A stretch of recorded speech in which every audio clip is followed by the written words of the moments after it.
Hello, everybody. Welcome to Architecting Microsoft Azure Solutions. My name is Michael Withrow. And I'm Walter Myers III. So the purpose of this session today is to help everybody with the exam 7534. All right. So with that, we'll kind of get into what we're going to talk about today. So here's the overview of the course topics. So we've broken it down into different modules. So module 1, we're going to be talking about the Azure data center architecture, the regional availability, and how it achieves high availability. We're also going to be talking about designing virtual networks, networking services, with DHCP, DNS, IP addressing, etc. As well as in module 3, we'll be designing the compute layer. In module 4, we'll be describing the VPN and ExpressRoute architecture. And then we'll be describing additional Azure services as well. So setting the expectations, the target audience for this portion is going to be for the IT pros and those IT pros who are looking to take the 534 exam. So from a prereq and supporting material perspective, experience with Microsoft Azure is going to be critical. All right, so now we'll kind of get into module 1. So what we're going to do here is I'm just going to hit important data points that you want to make sure that you study at home when you prepare for this exam. So I'm not going to go deep into the actual architecture of each of the components, but I'm just going to start hitting particular data points that you're really going to care about. So with that, I'll kind of hit some data points. You really want to dive deep into the data center architecture, and you want to understand the global presence of Azure.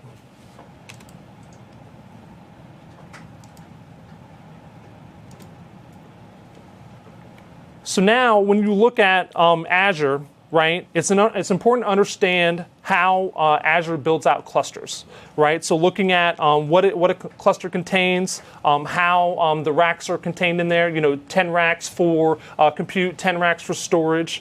Then we'll kind of get into the fault domain and update domains in subsequent sections. But if you look at it at a high level, understanding how we have the aggregate routers, the top of rack switches, the racks, how we do PDU power, how we make sure everything's highly available. Those things are going to be important data points to hit and when you prepare for this exam as well. So knowing that data centers are divided into clusters, right, is going to be a critical point as well.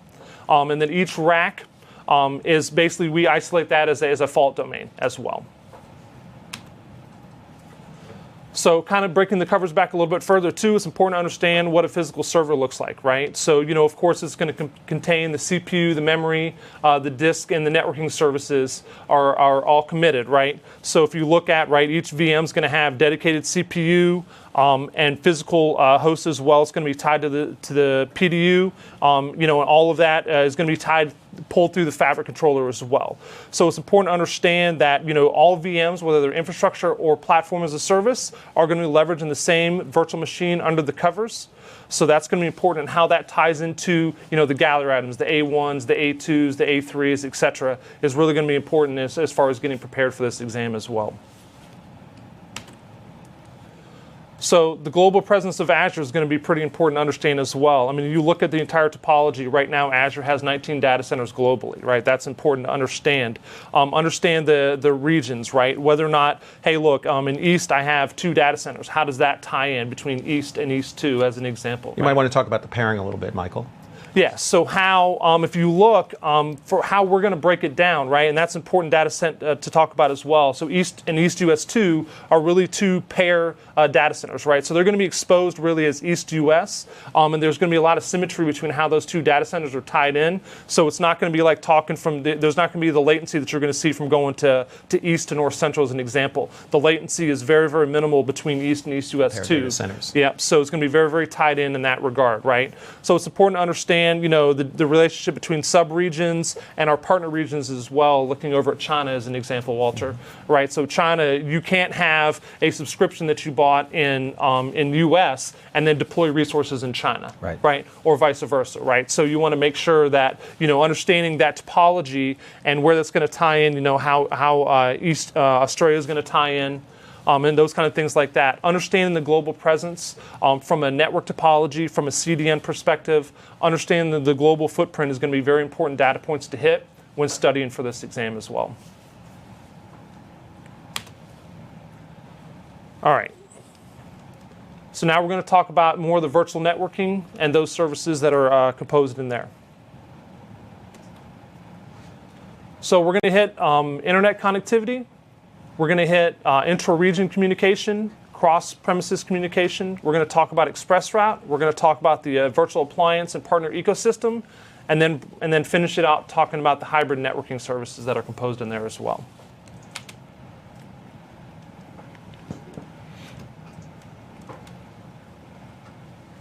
All right, so one of the big data points to hit is, of course, around IP reservations, right? Because if everybody knows in playing in Microsoft Azure, right, everything is DHCP based. So now going through, what can I make an IP reservation on? On the VIP, on the virtual machine, on the public address space, on the internal address space? What are my scale limits? Those are all certain data points you want to hit on the IP reservation spaces, right? So, how does that interact with the VIP as well when I'm making that? And then how do I assign that reservation? Those are all going to be important data points to hit when preparing for this exam as well.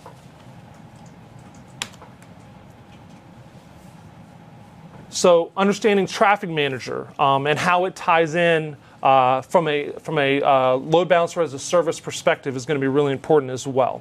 So understanding what layer, layer 3, layer 4, does it do layer 7? All those kind of things are going to be important to understand when you're preparing for this exam as well. So how does it interact with different cloud services? Does it just have to be a cloud service, right? Can I connect this load balancer to a virtual machine on premises, to an instance in AWS? Those are all the kind of things that you want to understand and make sure you prepare for when looking at Traffic Manager and wrapping your head around Traffic Manager for the exam as well. Yeah, my understanding is hierarchical now in terms of how you can distribute your load across various data center regions. Exactly. Yep. Exactly. So if we look in the next slide.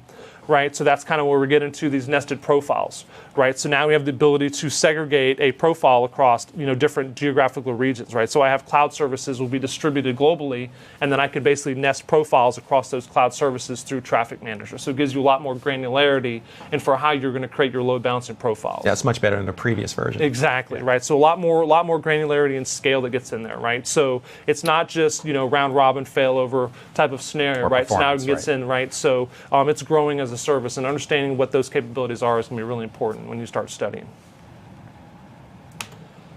All right, so now kind of hitting through that, right, getting into intra-region communication. There's been a lot of work on this particular space, and there's a lot of things to learn and prepare for the exam, specifically networking. You'll see there's a huge focus on networking because there's a lot of different components in there. So talking about internal load balancing, the ILB, right, understanding the relationship of that, right? So really, what is an ILB, right? It enables load balancing of virtual machines inside of the cloud service, right, on the private side, right? So multiple tier applications inside of a cloud service. Look at a 3-tier traditional application, right? How I can go through and then say, hey, look, I want to have 2 front ends, 2 app tiers and 2 SQL servers. So how do I load balance across those? Well, that's where ILB comes in. So how do you set it? How does that look inside of the cloud service? And then what are my options around ILB? Those are going to be all pretty important data points to hit when preparing for the exam. All right, so now kind of moving into cross premises. Like I said, there's been a lot of advancements in this area as well. So now you have the ability really to create a true network mesh with your virtual networks in Azure. So understanding the capabilities of that mesh is going to be important data points, right? So hey, look, I can do multi-site VNet connectivity, right? So what that means is, hey, look, I can have multiple on-premises resources and multiple Azure-based resources. And from a site-to-site VPN perspective, and that's what I want to make sure I classify, right? And that's what I make sure you understand those data points. On a site-to-site VPN perspective, that's how we create all those inter-VNets. Because from VNet to VNet communication in Azure, that's going to leverage site-to-site communication, right? So now, how do I cross-bridge multiple on-premises resources with Azure-based resources and properly do multi-site communication, right? And we'll kind of advance that conversation as we get into the ExpressRoute conversation as well. But really, at a raw level, right, Azure has the ability now to create multi-site VNet connectivity. So to give you that true global mesh. All right, so with that, it's really kind of broken down the boundaries, right? So I can connect to a VNet that is in another region, that is in another subscription that I don't even own, as long as I have those credentials to connect to it. It's really, once I've established a VNet in Azure, I could talk to any other VNet, and as long as I have the credentials to talk to it, right? Now with that, I can extend that down to on-premises as well, right? Because I have that single gateway that I've established in my VNet. So now I can bridge that to other Azure VNets through that gateway, as well as local networks through that same gateway device. So now it's kind of, advancing that conversation, right? So now if I understand site-to-site VPN and how to set up those capabilities, those are going to be important data points to hit. So now if I have a VPN capability, or I establish a site-to-site gateway, and now what are my capabilities, right? Now what happens if I bring an ExpressRoute to that scenario? What does that do? Those are important things to know as well. So kind of talking about what ExpressRoute is. So of course, right now if you look at IPsec or site-to-site VPN, it's just basically IPsec over the VPN is really what is what site-to-site does.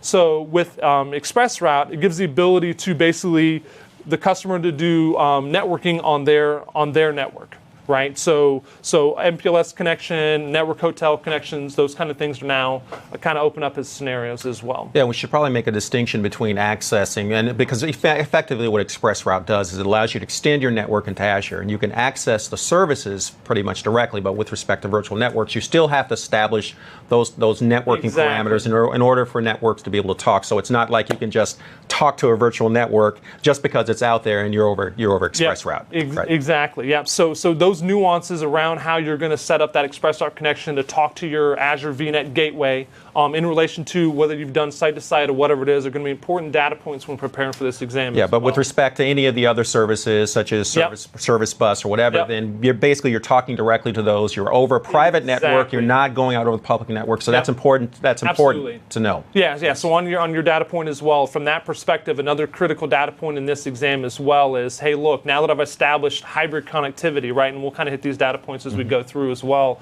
From a hybrid connectivity perspective, how do I bridge that to my Azure-based resources, to my on-premises resources through that hybrid connection?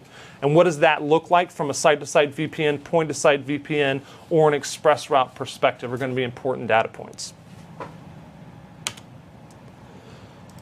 So really kind of understanding what vendors exist at what data centers is going to be a critical data point as well. So kind of looking at how they're going, whether I'm talking to Equinix or AT&T or L3 or whatever it's going to be, understanding what providers we have and where they have a point of presence in our Azure data centers is going to be important. So, what are the partners doing from AT&T, British Telecom, all of those things are going to be really good data points. So kind of getting into this, right? So now, moving into it as well, because now it kind of gets into the conversation of, okay, now I've created this network mesh through site-to-site VPN. I want to evolve off of site-to-site VPN. I want to go over to ExpressRoute. What are my options for HADR on that as well? And how do I do true path diversity, right?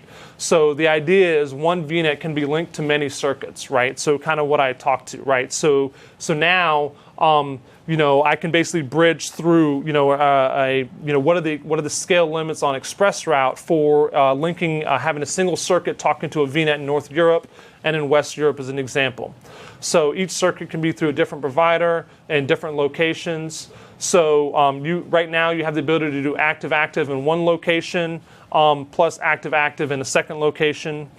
And then you have the ability now as well to understand what the aggregation throughput configuration options you have now through the gateway as well. Because that's another thing to talk about as well, is now you can toggle that gateway size as well as another feature set that just came out as well.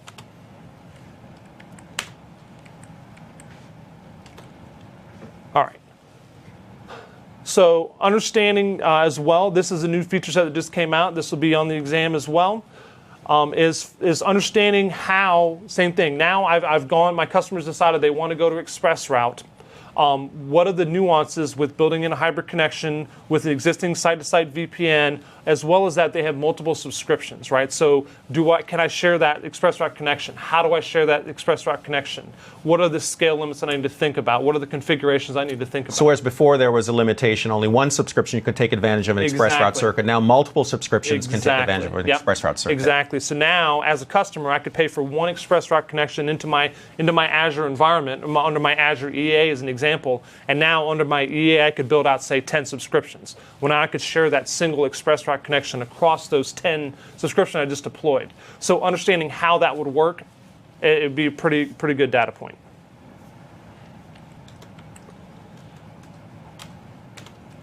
All right. So now kind of talking about the partner ecosystem. So multi-NIC was a huge point for us, because really what this did is multi-NIC capability in virtual machines open up the ability for the partner network and the ecosystem to really come online. So you look at all those virtual appliances, they really had this hard requirement on multi-NIC capabilities. So now that we've released that capability, right, we'll kind of talk about that as well, but what does that breed in the Azure environment as well? So understanding, the multi-NIC capability in Azure is going to be important, right? So hey, look, I can do, what gallery items can house how many NICs? Like an A0 can do 1, but an A3 can do 2, and an A9 can do 4. Those would be important things to understand as well. And then how do I, now that I have those 4 NICs, how do I tie them into my virtual network and the subnets? And can I do multiple VNet, multiple virtual networks from that virtual machine as well? Those are going to be important data points when you start studying and preparing for this exam as well. So this really opens up the door to using a number of different types of appliances and being more appliance-oriented in Azure, and having different networks talking to one another through these virtual NICs. Yep, exactly. Multiple virtual NICs. Yeah, exactly. So like I said, so now we get into this bringing your appliances to the cloud, right? So now, hey, look, I have this multiple NICs, so now RSA or Cisco, whatever it is going, okay, cool. I needed that feature set in order to be able to really bring my appliance and have that as a supportable feature set. Yeah, we'll have a whole new virtual appliance type ecosystem. Yep. So now we have a growing ecosystem of all the appliances that are available in Azure because of this multi-NIC capability, right? So understanding, what exists in the ecosystem is going to be important, right? And then not necessarily knowing how to deploy those said services, but knowing what's available from an architectural perspective will be important as well.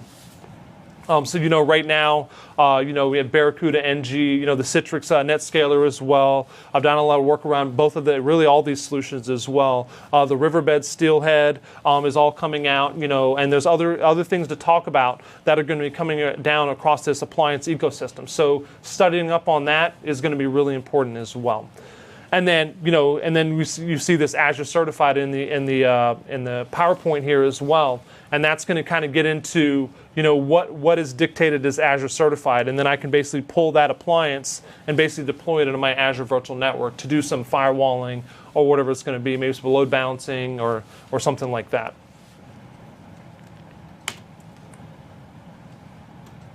All right, so now kind of really bringing that home. If you look at traditional Azure to date, right, we talked about IPsec, right? So with that IPsec gateway, that gives me the ability to do point-to-site and site-to-site VPN, right? So just looking at these two data points, it's really important to understand the architecture of both of those. How the VNet is tied in, how I create a gateway. Can I cross-bred? I can create a single gateway for my site-to-site. Can I leverage that for point-to-site and vice versa, right? Those are important data points as well. What is that targeted? What are the scale limits for secure point-to-site or for site-to-site VPN for that matter, right? Those are going to be important data points. So like I said, we talk about it. Now I tie in ExpressRoute. Now, what are those nuances between, okay, we know from an architectural perspective, I can only deploy one gateway in an Azure VNet, right? Well, is the Azure gateway the same for ExpressRoute and site-to-site? So the answer is no. Right now, it's not, right? So for the purpose of the exam, those are important data points to understand is that, hey, look, I can't really cross-bred a site-to-site VPN solution with an ExpressRoute solution. Unless it's in a single region, right? Because that's some of the nuances that are provided in the guidance. So I can establish a ExpressRoute up, build a VNet, establish a express route based gateway to that VNet, and then I can leverage other VNets that are in that region, right? Which would be talking across site to site. But because site to site is limited to site-to-site VPN, and I can only do one gateway, that doesn't mean now I can have that express route in and then have another VNet in West US as an example, and then do site-to-site VPN from that VNet to that one in West. That's just not going to work because you can't scale that gateway out, right? So the better solution is, right, so luckily now we have the ability, why would I do that when I just share the express route connection? Those are going to be important data points to really think about when you go through and architecting these solutions and understanding the limitations, the scale limits, and the compatibility between these said services is going to be important as well. So what we've kind of talked about to point is really understanding how we create this network mesh, because really you look at it from a hybrid perspective, this is the first point when you really want to bring your enterprise solutions to Azure. This is going to be really the first point, the foundational point, is I got to build in that network. I got to bridge my heavy on-premises environment into my Azure-based footprint or whatever that is. I got to create a global footprint. So how do I do that network mesh, right? That's all going to be important data points to kind of work through, right?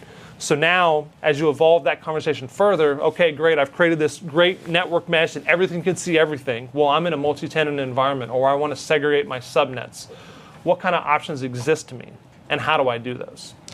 Yeah, and with the network security group, certainly they'll want to know what are the default, because there are already default rules that are set up that will allow certain things and will block certain things. But those are the things that we thought would be the best starters, and then the developer can then with PowerShell access this and add additional rules on to further tighten things down. Yep. So knowing, like, is it stateful? You know, what layer does that firewall kind of operate at? Are going to be, you know, kind of important things that you really understand it architecturally, how NSG works, and then how do I actually deploy? You know, how do I deploy my rules? What are my scale limits on my rules?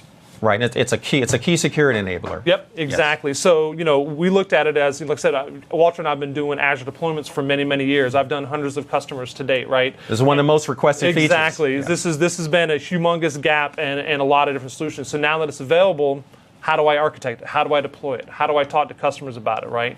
How do I actually, you know, going through and laying out the PowerShell, right? You know, what capabilities do I have? Can I tie it into the port?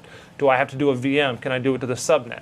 Okay, and also how do I use it along with force tunneling to secure my Azure network? So then we kind of go into the next piece, right? So now kind of getting into, okay, here's another humongous feature request, you know, Walter, as well. So yes. Hey, look, when I deploy a virtual machine in Azure, it gets two things, right? It gets a public IP address and a internal IP address, right?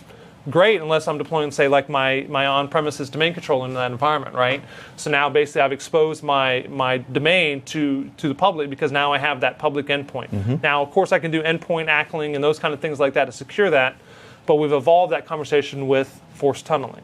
Yeah, because customers have said, what if I don't want split tunneling? I don't want automatically to be able to go outside. So the force tunneling basically forces any outbound traffic from a particular VM or a subnet back through the VPN tunnel. Yep, and then so with that, you know, that really gives customers the ability to basically have all their policies defined on premises. Exactly. Right, for how they're going to route. So hey, look at that. If you want to access that Azure-based VM, or you want that Azure-based VM to access the internet, it's going to be forced back through that on-premises device to basically, you know, give it protocols for how it's going to access out the corporate resources or the external resources from that point as well.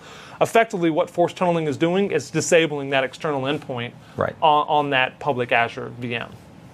Right. So what's really nice about that as well is you have the ability to do auditing, right, and inspecting, right, which I think is a critical point, right. So how can you have a stateful firewall without logging, right? So I think that we hit the mark by basically putting that capability out. So how do I do that? How do I do that auditing and logging? Yeah, right? Critical enterprise feature. Exactly, right. So it's what every single network admin at an enterprise is going to ask, right? So okay, great, cool. How do I set up those NSGs? And now how do I know what's going on with my NSGs? If there's what's being blocked, what's being allowed, what's passing through that network rules as well. Right, now this is all PowerShell. It's not in the portal yet, right? Right, so that was we were talking about that earlier, right? So understanding how that's exposed is going to be important as well. going through, and then same thing. So how do I build my virtual network? And is it all through PowerShell? Is there what's in the GUI? What can I do in the portal as well? It's going to be important. Right. So this is another one as well. So, I think one of the things we want to know, Azure is a very rapidly moving target, right? So for the purpose of the exam, you look at it, it's going to be time box based around a certain set of features, right? Right. So with that, right, so when you're studying, you want to make sure you're hitting those time box set of features at that point in time, because we know about the releases and service updates. And new features that are always coming online. Right. So that's a good data point that we want to make sure you hit is, hey, look, we're time boxing this based on a certain set of features, right? So we know, right, as an example, I look through and, hey, look, gateway enhancements is another thing you want to hit. So what is the default, right? I'm curious about how many people actually know what the default limit is on a site-to-site gateway as an example, right? That is 100, right? So that's an important data point for that exam as well. It's interesting that performance is only twice as fast as your standard gateway is 100 megabits per second, but performance is 200 megabits per second. Yep. So. Yep. So if you look at it, right, so that's going to be important, right? So why is that important? So I've deployed, say, 4 VNets inside of Azure, right? And so now I've got VNet in East and VNet in West, and I've basically done a site-to-site, which means that, say I have SQL 01 and SQL 02 on East and West, and I have 100 meg pipe between them. Say I've got to do log shipping or whatever it is. Most likely I'm going to saturate that pipe, right? So now I have the ability to uptick that and actually, turn that throttle from 100 meg to 200 meg. And really the reason, behind that is because it's really it's running over the open internet. Open internet is only 80 meg with bursts over to 100. So they just made a logical decision to say, we're just going to cap it at 100. Well, now that a lot of people are adopting it, and now really what forced the change was the fact that now we're doing site-to-site VPN, the multi-site capability, multi-VNet capability is, now we need to open that up. And then, so of course, that's kind of going to go into same thing. So if you look at ExpressRoute, right, it's the same thing. I've stood a gateway up in my VNet, and now I've targeted that for ExpressRoute, and I have my ExpressRoute coming in. And so say I have a 10 gig circuit, right? So what is that gateway performing at, right? And that's kind of where this slide comes in, is, hey, look, I'm still have 10 gig coming in, but am I being throttled? What's my gateway? What are my options as far as how do I scale it out, increase the throughput? Those are going to be really important. So if you look at, here it kind of talks about the high performance capability. There is going to be an uptick in charge. Knowing the pricing points and knowing that there's an uptick is going to be probably an important point, but I'm not so worried about on the exam, thinking that's going to be on there as well. Knowing about the encryption options and those kind of things like that are going to be important as well. So this is a rapidly moving environment as well. So we're actively talking to the ecosystem to basically onboard all of these VPN devices, right? So I know Walter and I have done a lot of work around, testing the Brocade or the Cisco. The Cisco, a lot of work with the Cisco. So I did a lot of work with Ubiquity, and then which is still not even on this list. So those kind of things like that. Understanding what is a supported VPN device and what is not a supported VPN device. Really for your own knowledge outside of the exam as well, it's probably important to know that. And then with that, what kind of capabilities can I do? So how do I do my crypto map in order to get, so it's not a supported device, but how can I basically line it up? Because I know what the protocol is for the crypto key, inside of, say a Cisco ASA 5505. And I think also knowing what's the difference between dynamic routing versus static routing in terms and what is supported on what's supported on any given VPN device. I agree. That's a good data point. Yeah, because Walter brought that up. As a matter of fact, we were on a thread where exactly that, to say, hey, look, not every single vendor necessarily supports dynamic routing, which is required in order to do multi-site VPN, as an example. To have point-to-site as well as site-to-site over the same connection. Exactly. You So need to have a dynamic routing. So understanding that is going to be really important as well. Not just for the exam, but for overall architecture. But for overall architecture, yes. Absolutely. All right. So that's kind of a really quick hit on really infrastructure, networking perspective. So now what we're going to kind of talk about is the compute layer, and then really kind of getting into, what is a virtual machine, how does it do high availability, all those kind of things like that. So spend some time talking about virtual machines. So this is one of my favorite slides. So everybody knows about, IaaS, PaaS, SaaS, and the kind of the evolutions of cloud and stuff like that, and then how Azure, understanding the relationship in Azure around IaaS to PaaS when it comes to virtual machines will be a good data point as well, right? Whether or not it gets into, non-persistent storage versus persistent storage, the primary use case, right? So I always like the stateless scale-out applications, right? So persistence, if it requires persistency, that's kind of where you kind of default over to infrastructure as a service capability. But additionally, with respect to PaaS, it's writing to our specific model. In other words, that it's not something you can just simply lift and shift. You have to really be thoughtful about your applications in terms of what would you have to do to rewrite them to work within the PaaS model. The great thing about the PaaS model is you get more cost efficiency within the PaaS model, and you just let us do all the work. Right. Pretty much all the work. You just deploy the application. We do everything underneath. Yep. You just nailed the value prop for IaaS versus PaaS and PaaS versus IaaS. Exactly. All right. So what's really important here is, I kind of hit on the images. It's really important to understand that Azure is not just a very good Microsoft solution. It is a very heterogeneous solution. Right, so understanding what our supportability is on, on Ubuntu, on OpenSUSE, on Red Hat as an example. Where are we at on Red Hat, right? That's important to understand. CentOS, SUSE Linux, Oracle, SAP, all those kind of things like that. Where are we at? And so what is the gallery items is going to be important. Right. Equal opportunity for Windows or Linux users on Azure. Yep. Hey, we don't know an enterprise that just running all Windows, right? Exactly. So got to be pretty open. So kind of going into, right, so I even cheated a little bit and I even put in some of the G-Series stuff in here. But really if you look, understanding the capabilities of, hey, look, what is, and I don't have it on here but understanding the difference between basic and standard virtual machines is going to be important as well, right? But really understanding, what is our scale limits on, an A0 extra small versus a D1, and how do those things line up, right? I think on the exam, don't worry about the G series because that's a preview feature. Yeah, it's preview. But on, for the exam, you'll worry about the A series and the D series, and really kind of go through and, hey, knowing that an A9 scales to 112 gigabit, knowing that it has 16 cores, knowing that it had, knowing that, hey, how many virtual NICs can I do against that A9? I think those are all going to be important data points for this exam. And what is the key distinction between an A series versus a D series, Michael? So knowing that is going to be important as well. That's going to be important. So one of the big things to really think about, right, is A series is SATA based, right, where D series is SSD based. SSD based. So essentially that's going to mean there's an uptick in charge. Why? Because you're getting faster compute. And really, you look at the memories kind of lining up as well. The SKUs are pretty much the same, but the big thing is the local drives are SSD, and the processors are better. So you're going to get better. You're going to get better processing power as well. So I know there's going to be another module that's going to talk about this. I'll skip through this as well. But understanding how a virtual machine and compute leverages storage is going to be a really important data point as well. Knowing that, hey, look, when we upload a VHD to an Azure blob, what does that look like? Is that locally replicated? Is that geo-replicated? And what does that footprint look like? That's going to be important. So another big data point, which is really architecturally driven, is how we do availability. So that's going to be really important as well.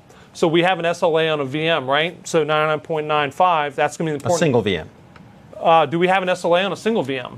I thought we did not have an SLA on right. That's an important data point, right? So we don't have a SLA on a single VM. We have it on what? On two VMs. And for good reasons, Michael. Yeah. So why is that, right? And that's kind of what we'll talk about here. So really, when we look at our SLAs, right, we're talking about an availability set, right? So in that availability set, you see here in this example, right, we're talking about two virtual machines are deployed. So in this example, SQL 01 and SQL 02, right? So now I'm going to define them in an availability set, which gives me an SLA of 3 nines, right? So 99.95. So kind of tying that in together, why is that important and how does that work? So understanding the relationship of fault domains and update domains. In the beginning slide, I kind of talked about a cluster. We kind of classify each rack in a cluster as a fault domain, right? So now understanding what a fault domain is and how a fault domain is broken down into update domains is going to be really important. And I have some some data points here on the slide to kind of talk about, right? So what's really important here is why is an update domain classified at 20, right? Because I talked about 10 racks, and each rack is a fault domain, and then each fault domain is broken down into 2 update domains. So thus you get 20 update domains, right? So those would be important data points to really think about how that's done as well. So here, driving this example a little bit better in the PowerPoint slide. So here I have 2 racks, and I have so essentially I have two fault domains, and here I've classified a web role and a worker role across those fault domains. So essentially what I've done is by putting in an availability set, I basically took in that web role and put one web role in fault domain 1 and update domain 1, and in fault domain 2, update domain 2, right? And then same thing with the worker role down below. So why that's important is you want to understand how that's important, right? So do we honor availability sets, right? So in this environment, right, how do we do host patching as an example, right? So knowing that we go through and when we do host patching, we're going to update everything in update domain 1. When it finishes, we're going to update everything in domain 2. So if I deploy a single virtual machine in update domain 1, when those reboot, that virtual machine is going to go down. Same thing if I deploy it in update domain 2. So if I deploy 2, right, and I just deploy 2 standalone virtual machines to my service and don't put them in an availability set, it might put them on the same update domain. What the availability set does, and this is an important data point for you to think for the exam, is it's going to algorithmically go through and say, okay, hey, look, I know where the first virtual machine is. I'm going to put the second virtual machine in a different availability set, which means that when host updates happen, only half of that service is going to go down, as an example. So understanding that foundationally is going to be really important for the exam. Also to the SLA, the 99.95% SLA. If we have one web role that goes down here in this fault domain, then the other one is up and running. But if you only had one and this goes down, then you're done. Okay. And so that's why we don't offer an SLA if you only have one virtual machine. Yep. Because we don't want you to be down. We don't want you to be down. We don't want you to be unhappy with our service. Right. So moving the conversation around, so there's been a lot of advancements in virtual machine extensions as well. So understanding this capability and what exists in this capability is going to be really important. So kind of getting into how we do VM extensions. This is kind of really a nice little cool widget to kind of show, what VM extensions are, which is IaaS meets PaaS. But really the important data point here is that how we do the extensions is through the use of an agent, right? So essentially we're putting an agent on that Azure-based virtual machine, and then through that's basically our conduit to start pushing in all this partner ecosystem stuff, right? So now we can have Semantic and Chef and Puppet and PowerShell and all coming through that agent on that virtual machine, and that's my conduit into that virtual machine to do those extensions. So knowing how that foundationally works and understanding what that ecosystem looks like is going to be pretty important.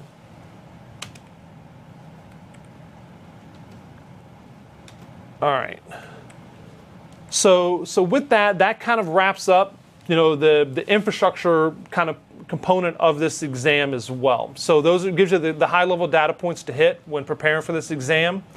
So now we'll kind of move into more of a high level of the additional Azure services to really kind of think about. And this is where Walter and I will kind of go through and talk about the different points. So think of this as a real high level. And so this exam is not going to go 400 level on Service Bus as an example. Right. But knowing the nuances of Service Bus, it's going to be important. And how to use it, how to incorporate it into your designs. Exactly, an overarching application.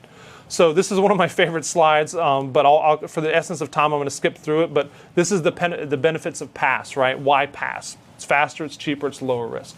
Why? Because it's a managed service, right? So we can kind of get into that, but that's not going to be on the exam.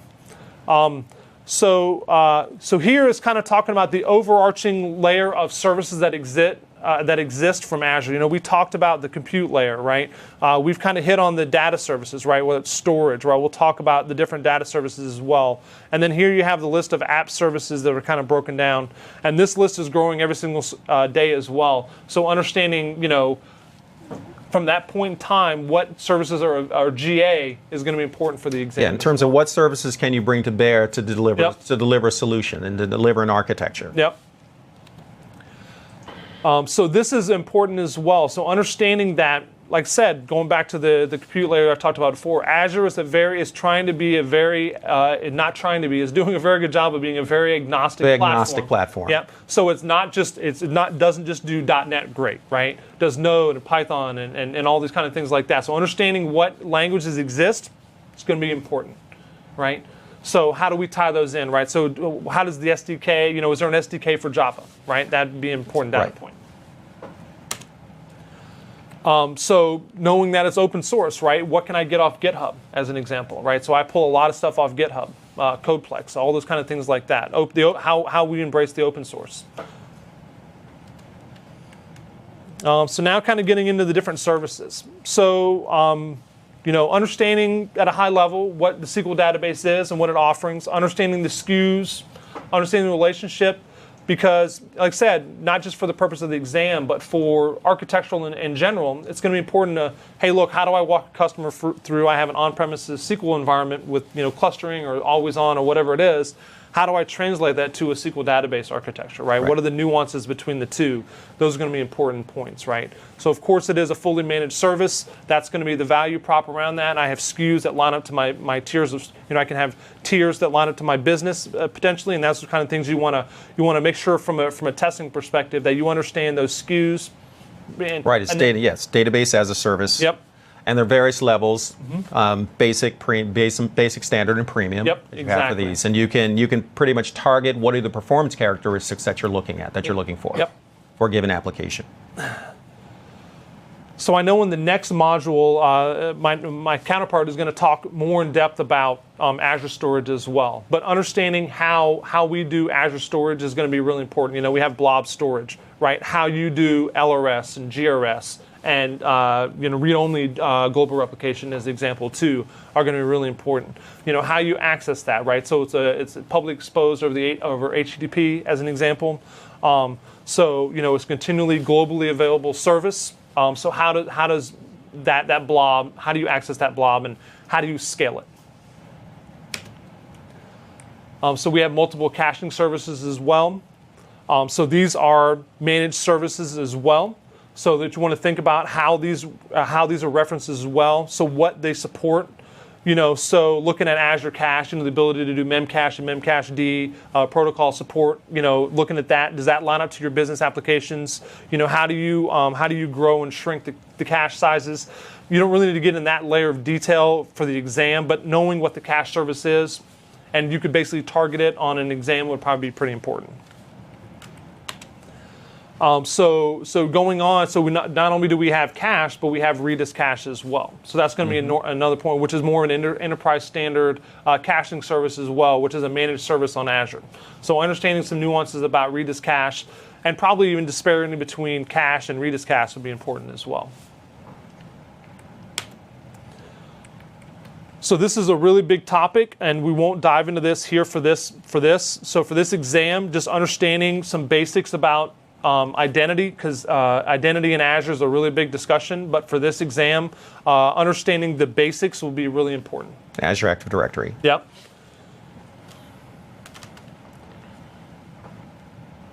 So understanding what service bus is, right? So it's an enterprise standard, with queues and topics and relays. Understanding those capabilities is going to be important around service bus, but getting into the weeds, once again, not really important as far as service bus goes. But understanding how you could tie it in, the loosely coupling capability of service bus would be something that a lot of applications will leverage. So understanding that nuance will be important for the testing as well. All right. Well, that does it. So that does it. So I just wanted to thank everybody for their time, and hopefully this was really beneficial in helping you prepare for the 7532 exam, and good luck. Good luck in your preparation.